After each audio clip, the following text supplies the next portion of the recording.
सुबह का वक्त था। जूही ने जैसे ही दुकान का शटर उठाया, उसके चेहरे पर एक अलग ही खुशी थी। यह नौकरी उसके लिए सिर्फ नौकरी नहीं थी, बल्कि अपने पैरों पर खड़े होने का पहला कदम था। उसने कई मुश्किलों के बाद यह मौका हासिल किया था और मन ही मन तय कर लिया था कि चाहे कितनी भी परेशानी आए, वह इस काम को पूरी ईमानदारी से करेगी।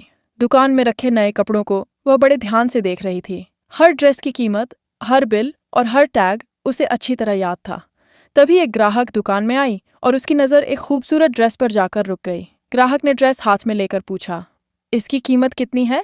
जूही ने मुस्कुराते हुए कहा, मैडम, इसकी कीमत 6,000 रुपये है। ग्राहक ने कुछ देर सोचा और फिर बोली, क्या इसमें कुछ डिस्काउंट मिल सकता है? जूही ने दुकान के नियम के मुताबिक सेल में लगी ड्रेस की तरफ इशारा किया और कहा, मैडम, अगर आपको सेल वाली ड्रेस पसंद है तो यह 3,000 की है। ग्राहक ने बिना ज्यादा सोच विचार किए ड्रेस खरीद ली। जूही ने बिल बनाया, पैकिंग की और मुस्कुराते हुए ग्राहक को ड्रेस दे दी। ग्राहक ने जाते जाते कहा, ड्रेस बहुत अच्छी है, मैं आपको ऑनलाइन अच्छा रिव्यू दूंगी। जूही के चेहरे पर खुशी आ गई। यह उसकी पहली सेल थी और उसके लिए यह छोटी सी बात भी बहुत बड़ी उपलब्धि थी। उसे बिल्कुल अंदाजा नहीं था कि यही पहली सेल कुछ ही घंटों बाद उसकी जिंदगी का सबसे बड़ा सवाल बनने वाली है। कुछ देर बाद दुकान का मालिक तेजी से अंदर आया। उसके चेहरे पर गुस्सा साफ दिखाई दे रहा था। उसने जूही को देखते ही पूछा, ये ड्रेस किसने बेची? जूही ने मासूमियत से कहा, सर, मैंने। मालिक ने बिल उसके सामने पटकते हुए कहा, तुम्हें पता भी है तुमने क्या किया है? जूही घबरा गई।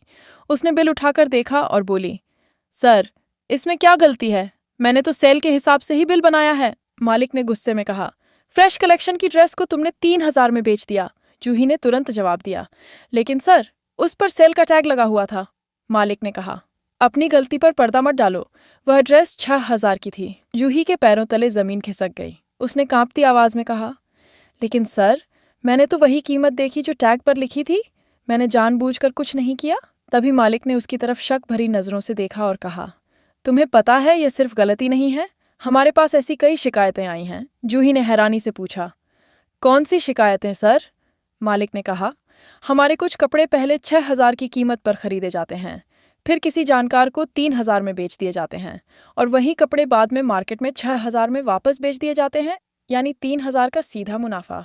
और अब तुम्हारी पहली सेल में भी बिल्कुल यही हुआ है। जूही का चेहरा सफ़ेद पड़ गया। वह बोली, सर, मैं ऐसा कैसे कर सकती हूँ? मैं तो उस ग्राहक को जानती तक नहीं थी। लेकिन मालिक ने उसकी बात पर विश्वास नहीं किया।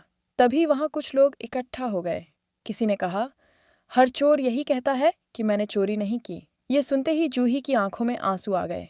उसने हाथ जोड़कर कहा, सर, मैं चोर नहीं हूँ, मैंने कुछ नहीं चुराया।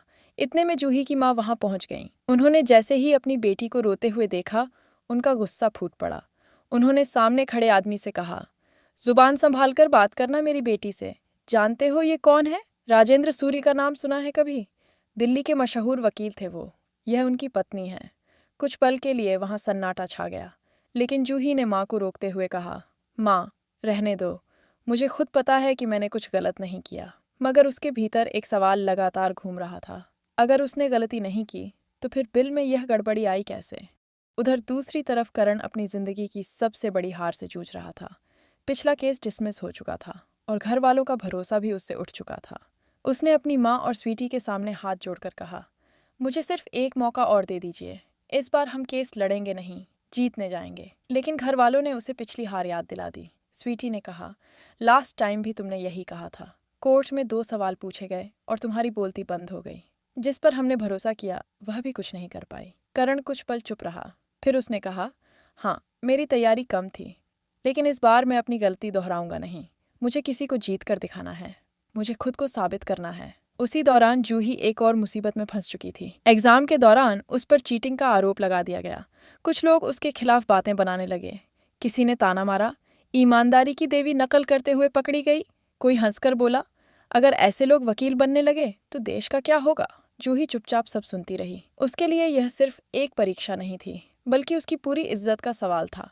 वह बार बार कह रही थी, मैंने चीटिंग नहीं की, लेकिन कोई उसकी बात सुनने को तैयार नहीं था। करण वहां पहुंचा तो उसने जूही की हालत देखी। वह समझ गया कि मामला जितना दिखाई दे रहा है उससे कहीं ज्यादा गंभीर है। जूही जमीन पर बैठी थी और उसकी आंखों से आंसू निकल रहे थे। करण ने उसके पास जाकर कहा, जूही, मेरी तरफ देखो। जूही ने उसकी तरफ देखा लेकिन कुछ बोल नहीं पाई। करण ने कहा, मुझे पता है तुम ऐसा नहीं कर सकती। तभी किसी ने ताना मारते हुए कहा, नकल करते हुए पकड़ी गई है और अब नाटक कर रही है। करण का गुस्सा बढ़ गया। उसने कहा, बस एक शब्द और नहीं। गलती और धोखे में फ़र्क होता है, और अगर जूही ने नहीं किया तो हम ये साबित करके रहेंगे। लेकिन उसी वक्त एक और चौंकाने वाली खबर सामने आई। जूही के खिलाफ सिर्फ एग्जाम में चीटिंग का मामला नहीं था, उसके ऊपर दुकान में 3,000 रुपये की ड्रेस 6,000 वाली ड्रेस के नाम पर बेचने का भी शक किया जा रहा था। करण ने दोनों घटनाओं को जोड़कर देखा तो उसे कुछ अजीब लगा। उसने सोचा, एक ही समय पर जूही पर दो अलग अलग आरोप कैसे लग सकते हैं? क्या यह महज संयोग है? जूही को उस वक्त बिल्कुल अंदाज़ा नहीं था कि कोई उसकी हर गतिविधि पर नज़र रख रहा है। उसकी पहली सेल, उसका एग्ज़ाम, उसकी नौकरी, सब कुछ किसी बड़ी साजिश का हिस्सा हो सकता था। तभी करण को एक फ़ोन आया। दूसरी तरफ से सिर्फ इतना कहा गया, अगर जूही को बचाना है तो उस ड्रेस का बिल ढूंढो, असली राज उसी बिल में छिपा है। करण ने तुरंत फ़ोन काट दिया। उसने जूही की तरफ देखा और उसके चेहरे पर चिंता साफ दिखाई देने लगी। जूही ने पूछा, क्या हुआ? करण ने कुछ नहीं बताया। उसने सिर्फ इतना कहा, अब मामला तुम्हारी नौकरी या एग्ज़ाम का नहीं है जूही, कोई तुम्हें जानबूझकर फंसा रहा है।